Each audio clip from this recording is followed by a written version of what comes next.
Hello, beautiful people of the world. It's Erica, the Moon Lilith Venus. Welcome to my channel. Today I'm doing an oracle message for the full moon in Virgo, which is called the snow moon because February is the snowiest time of the winter. Also, I'm using cards from the Sacred Symbols deck and the Chakra Wisdom cards, along with the medicine cards. I pulled one card for from each deck. Virgo is mutable earth energy. Mutable means changeable, chameleon-like, adaptable, is able to create change in the world or is liable to change. Earth energy is the sixth house in the zodiac, which is considered practical, grounded, dependable. Earth energies, they are the builders of the zodiac, but they're very solid. They probably own a lot of worldly possessions or have material wealth. Mutable energy is feminine. It's considered the divine mother. If you want to look at it religious wise, Virgin Mary would be considered Virgo. Mercury is the ruler of Virgo, which is the messenger of the gods. And also Chiron is a ruler of Virgo, which is the wounded healer of the zodiac. Virgo is associated with the words I analyze, and Virgos are very independent, hardworking, honest, helpful, analytical, loyal, and kind. So during this month, you probably felt a lot of Virgo energy. Maybe you wanted to clean your house or set a schedule and stick to it, or pay attention to detail or analyze people, places, or things. Virgo shadow side, like when Virgo's in its bad side, it can be hypercritical, possessive, obsessive, nervous, a worrier, compulsive, or repressed. So any of those energies can be going on right now. Virgo energy, when they're stressed or overly depressed or whatever, they pull away, get lost, can turn to substance abuse. They separate from others. They'll literally sit and criticize and judge you. Full moon energy is, the lunation lasts about 3 days, and it's heightened energy or activity and emotions that can be good or bad. The energy lasts about a week in total. It's a good time to release people, places, situations. It can be also a time of disruption. You know, I have known a lot of bad things to happen during full moons. It can be prone to violent outburst or sudden change. It can cause insanity, full moons. And then during full moons, there is usually more mentally challenged and stable energy. It can make you or others more sensitive as well. Full moon energy is not an ideal time to deliver bad news or drink alcohol, do drugs, go out of your way to expose yourself to negative people, situations, or places. Things that you can do during a full moon would be rest, drink water, use essential oils. A good one for Virgo is called eucalyptus. I hope I said that right. And it's a fast-growing evergreen. And that's a good tree. It's a tree. That's a good essential oil to use for this time, whether it's aroma or if you put it on your body somewhere, so you can smell it also. All right, so that's the intro for that. So I will go ahead and pull the first card. Well, I already shuffled them and pulled them. These are the ones that came out.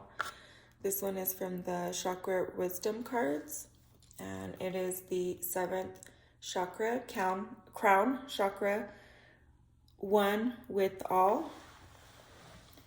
And it says, I feel the divine force flowing through me.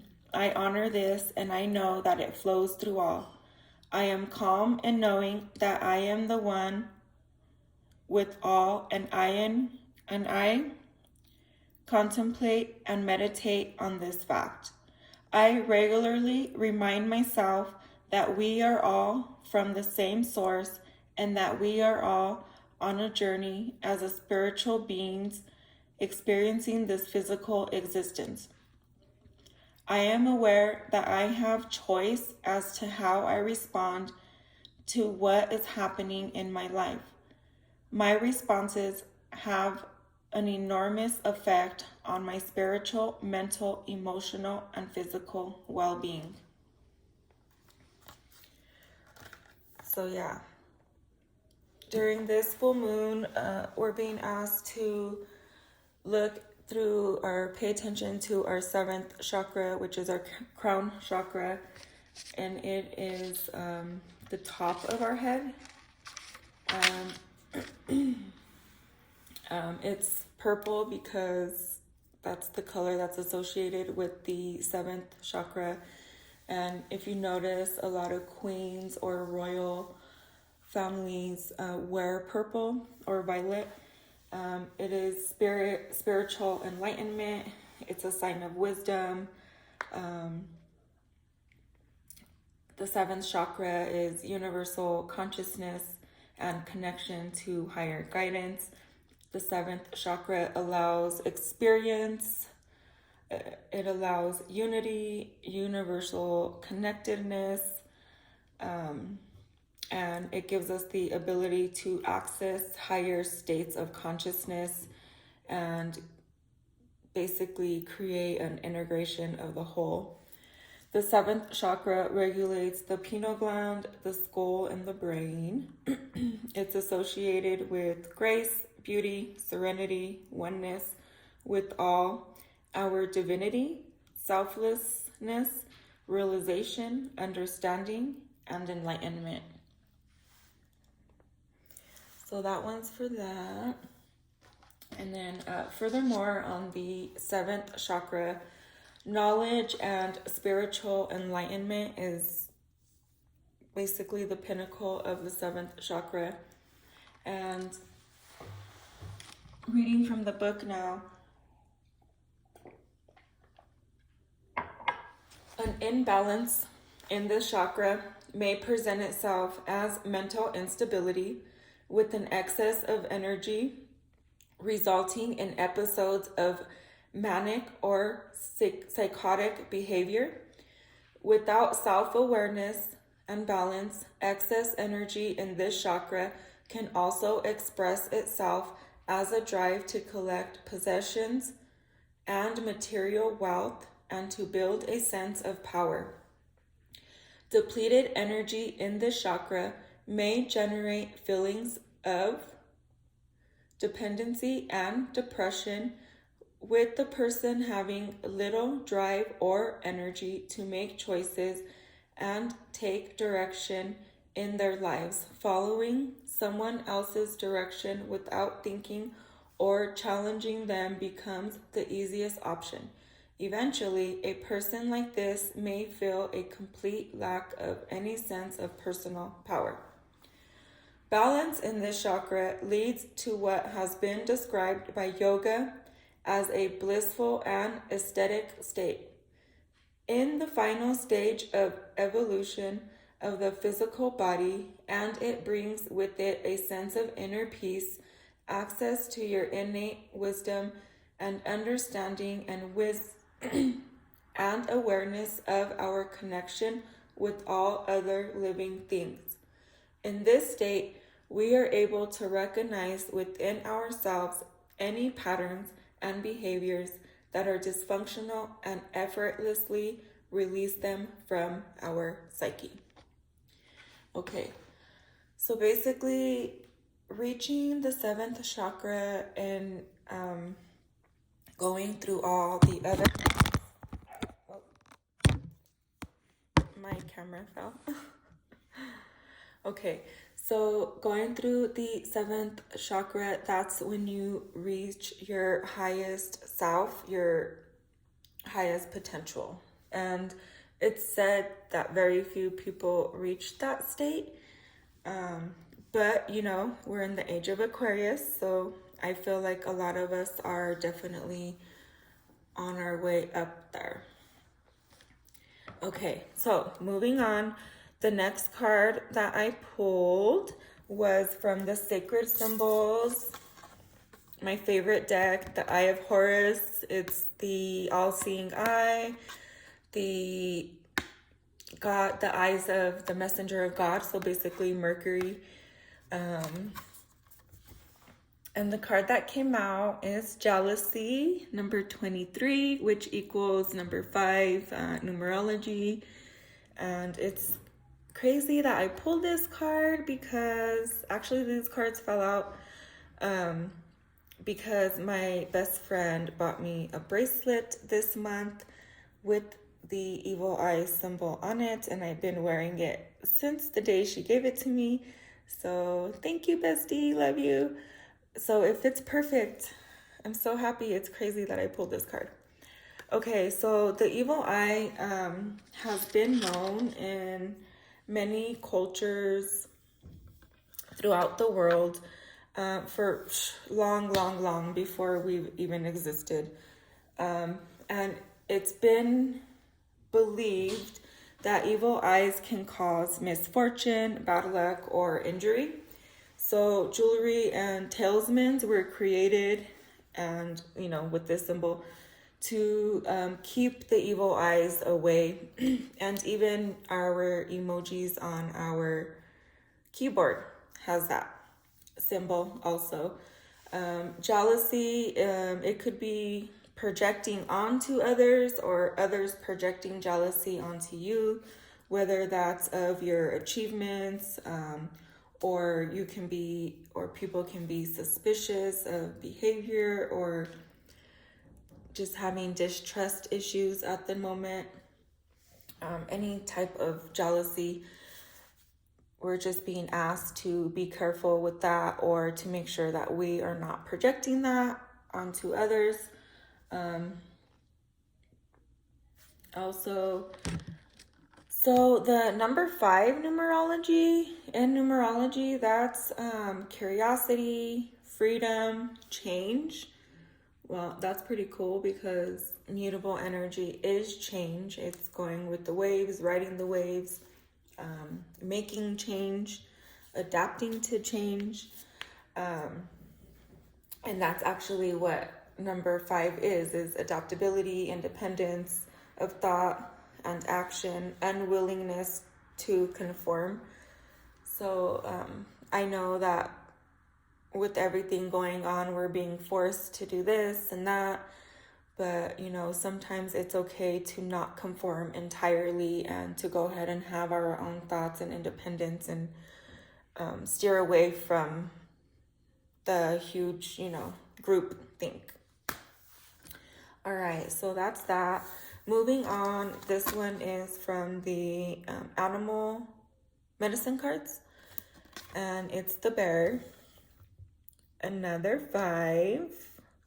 So I just went over that, the numerology and number 5, so I don't need to do that again. But I would say it would apply to the same type of thing. That's 2 number 5s. All right, I'm kind of just winging it with my little setups because I don't have much space. But anyways, that's that. We'll leave it there. Or let me put it over here.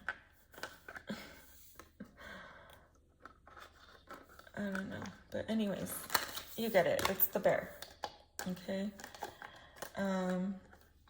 This card is like really slippery. But anyways, the bear, I will definitely just read from the book for this one because it's kind of long. So the bear is, invite me into the cave where silence surrounds the answers you gave. 5, bear introspection.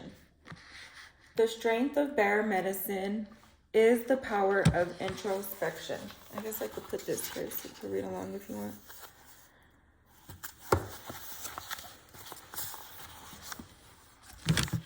The strength of bear medicine is the power of introspection.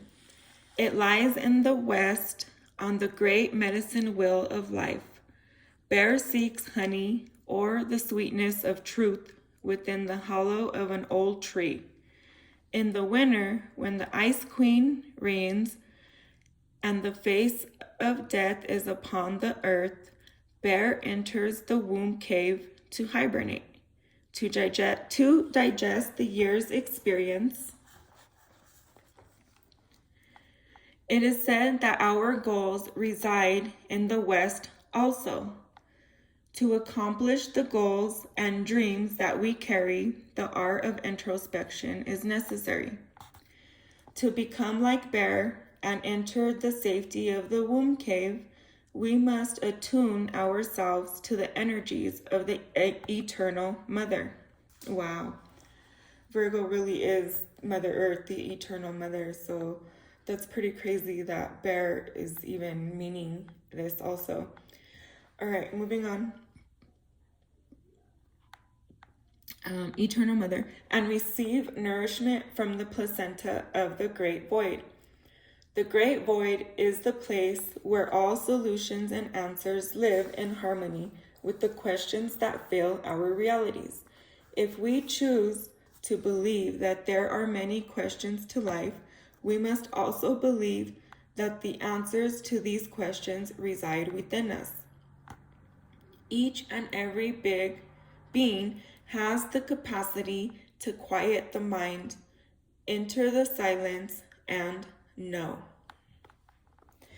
Many tribes have called this space of inter-knowing the dream lodge, where the death of the illusion of physical reality, earth energy, overlays the expansiveness of eternity. It is the dream lodge that our ancestors sit in council and advise us regarding alternative pathways that lead us to our goals. This is the power of bear. The female receptive energy that for centuries has allowed visionaries, mystics, and shamans to prophesy is contained in this very special bear energy. In India, the cave symbolizes the cave of Barma. Barma's cave is considered to be the pineal gland that sits in the center of the 4 lobes of the brain. Ironically, I also pulled the crown chakra, so that's what they're talking about, the top of the brain. How cool is that? Okay. If one were to imagine an overview of the head, of the top of it would be a circle. The south would be the forehead, the north, the back of the skull, the west would be the right brain, and the east, the left brain. Oh, sorry guys. Let me just pull this over here. Bear is in the west, the intuitive side, the right brain. To hibernate, bear travels to the cave, which is the center of the 4 lobes, where the pineal gland resides, which is the crown chakra. In the cave, bear seeks answers while he or she is dreaming or hibernating. Bear is then reborn in the spring like the opening of spring flowers. For eons, all seekers of the dream time and of visions have walked the path of silence, calming the internal chatter, reaching the place of rites of passage, the channel or pineal gland. From the cave of Bear, you find the pathway to the dream lodge and the other levels of imagination or consciousness. In choosing Bear, the power of knowing has invited you to enter the silence and become acquainted with the dream lodge so that your goals may become concrete realities. This is the strength of Bear. All right, guys. So that's the card for the medicine cards, the message for the full moon in Virgo. We're all being asked to clearly focus on our chakra or our crown chakra at the moment, and definitely be wary of any jealousy or evil eyes, or if you're the one projecting that energy out to others, be careful with that also. But definitely trying to be more on the positive side of things, even though every positive has a negative. We all know that. But definitely focus on the crown chakra. And I hope this message finds you well. If you need to reach me, have questions, or would like to talk, you can find all my info on my website listed in the description. Thank you so much for watching, and stay tuned for more. Thanks.